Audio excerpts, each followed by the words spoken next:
पिछले एपिसोड में हमने देखा कि संजना सहनशीलता का रूप है और संजना ने तपस्या के द्वारा अपनी कैपेसिटी को बढ़ाया और सूर्यदेव ने अपने सोलर एनर्जी को डिवाइड करके सृष्टि के लिए बैलेंस फॉर्म में खुद को स्थापित किया। इसी बीच छाया शैडो संजना की सूर्य के गृहस्थ जीवन का हिस्सा बनी। अब यहीं से सनी की कहानी शुरू होती है। पुराण कहते हैं कि जब छाया ने सूर्यदेव से संबंध के द्वारा सनी को जन्म दिया तो वो बालक जन्म से ही गंभीर और स्थिर यानी स्टेबल था। सनी के अंदर जो गुण थे वो था स्लो यानी धीमी गति, ऑब्जर्वेशन यानी गहरी दृष्टि, इमोशनल जस्टिस भावना से परे होकर न्याय करना।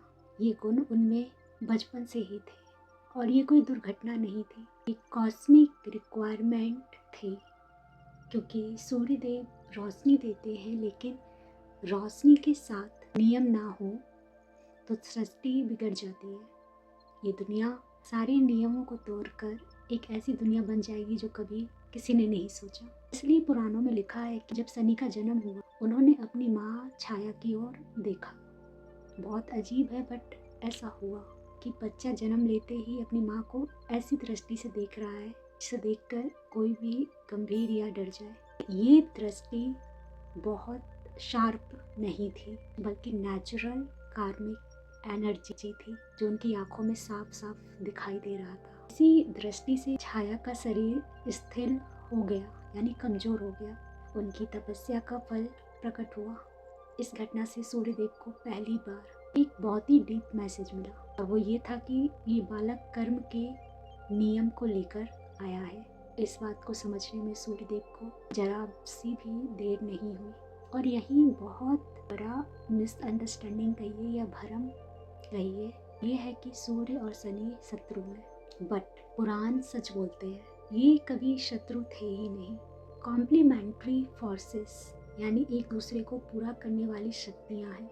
अब इस बात को हम ऐसे समझते हैं यानी सूर्यदेव का जो काम है वो है एक्सपोज करना, सब कुछ साफ साफ दिखा देना, अवेयरनेस देना, चेतना को जगाना। शनिदेव का काम है डिले करना, फल को रोक देना, डिसिप्लिन सिखाना यानी अनुशासित रहना। इसलिए कहा गया सूर्य बताते हैं क्या गलत है लेकिन शनि समझाते हैं क्यों गलत है और इन डिफरेंसेस को साफ साफ आमतौर पर एक आम इंसान देख सकता है और समझ भी सकता है।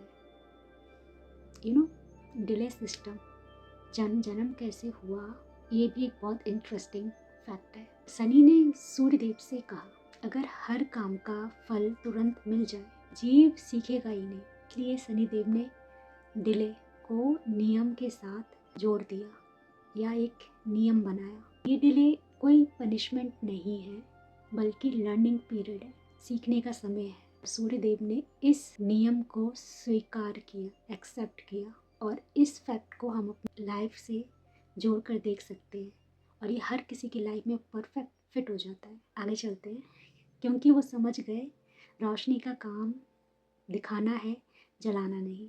इसी बीच जब संजना वापस आई तब जो हुआ वो जानना भी बहुत जरूरी। सो जब संजना तपस्या के बाद वापस आई तो उन्होंने देखा कि छाया उनकी जगह पर है और सूर्यदेव ने जब सत्य को जाना तो उन्होंने छाया को कोई भी दंड नहीं दिया। क्यों? क्योंकि छाया ने कोई अपराध नहीं किया था, कोई अधर्म नहीं किया था, सिर्फ सिस्टम को चला रही थी और जिसे संजना ने बनाया। यहीं से सूर्यदेव के परिवार का यानी के दो स्तरीय स्ट्रक्चर बने जो अलग अलग है। पहला, संजना से जो संतान हुई वो थे यम और यमुना जो balance, flow, life, death in सबको फॉलो करते थे या उनमें ये गुण थे। सेकंड, छाया से जन्मी संतान शनिदेव जो डिसिप्लिन, कर्मा और डिले इन सब गुणों के साथ जन्मे थे।